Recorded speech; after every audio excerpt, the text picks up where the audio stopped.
بسم اللہ الرحمن الرحیم۔ ہمارے ہاں حسن و جمال کو بہت اہمیت دی جاتی ہے۔ حسن اپنی جگہ ایک اہمیت ضرور رکھتا ہے، لیکن وہ کبھی بھی دین اور اخلاق اور کردار کے برابر نہیں ہو سکتا۔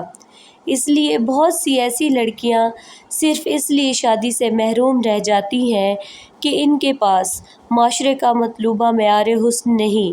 جو چیزیں انسان کو دنیا میں فائدہ دیتی ہیں وہ اس کی سیرت و اخلاق ہے، اور جو چیز اس کو آخرت میں فائدہ دے گی اور پھر ایک خاندان کی تعمیر اور ترقی میں وہ اس کا اخلاق اور کردار ہے۔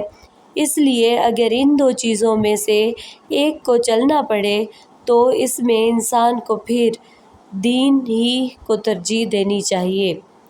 جس طرح باقی چیزیں فنا ہونے والی ہیں، جیسے مال اور جانی اور مالی چیزیں، اسی طرح انسان کا حسن بھی آنے جانے والی چیز ہے۔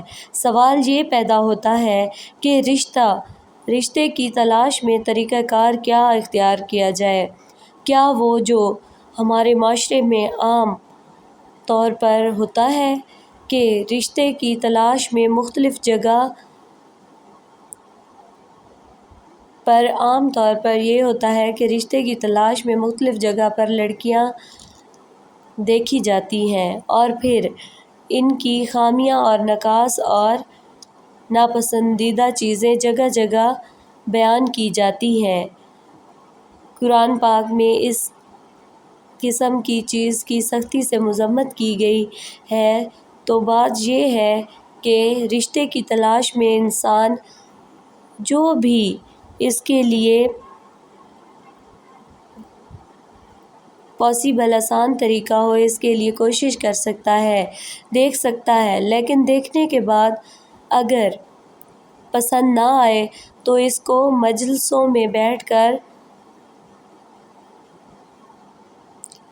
اور اس کی چھوٹی چھوٹی باتوں پر ناک پونچھ رہنا یہ نہایت ناپسندیدہ چیز ہے۔ بد اخلاقی اور ایمان، ان دونوں کا آپس میں کوئی میل اور جول نہیں۔ اور اسی طرح یہ ہے کہ اس معاملے میں دعا بھی کرنی چاہیے۔ حضرت موسیٰ علیہ السلام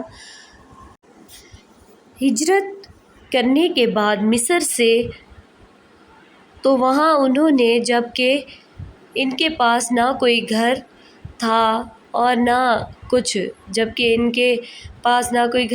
نہ کوئی شیلٹر تھا، نہ کوئی جگہ تھی، تو انہوں نے دعا مانگی، اے میرے رب، تو جو بھلائی بھی میری طرف نازل کرے میں اس کا محتاج ہوں۔ تو یہ دعا ہر وہ شخص پڑھ سکتا ہے جو رشتے کے لیے پریشان ہو۔ یہ والدین بھی پڑھ سکتے ہیں اپنی اولاد کے لیے، اور پھر قرآن پاک ہی کی تعلیم سے ہم دیکھتے ہیں کہ ان کو اللہ تعالیٰ نے گھر بھی دیا، کھانا بھی دیا اور نکاح کا بھی انتظام کیا۔ پھر اسی طرح یہ دعا کرنا یہ بھی مفید ہو سکتی ہے۔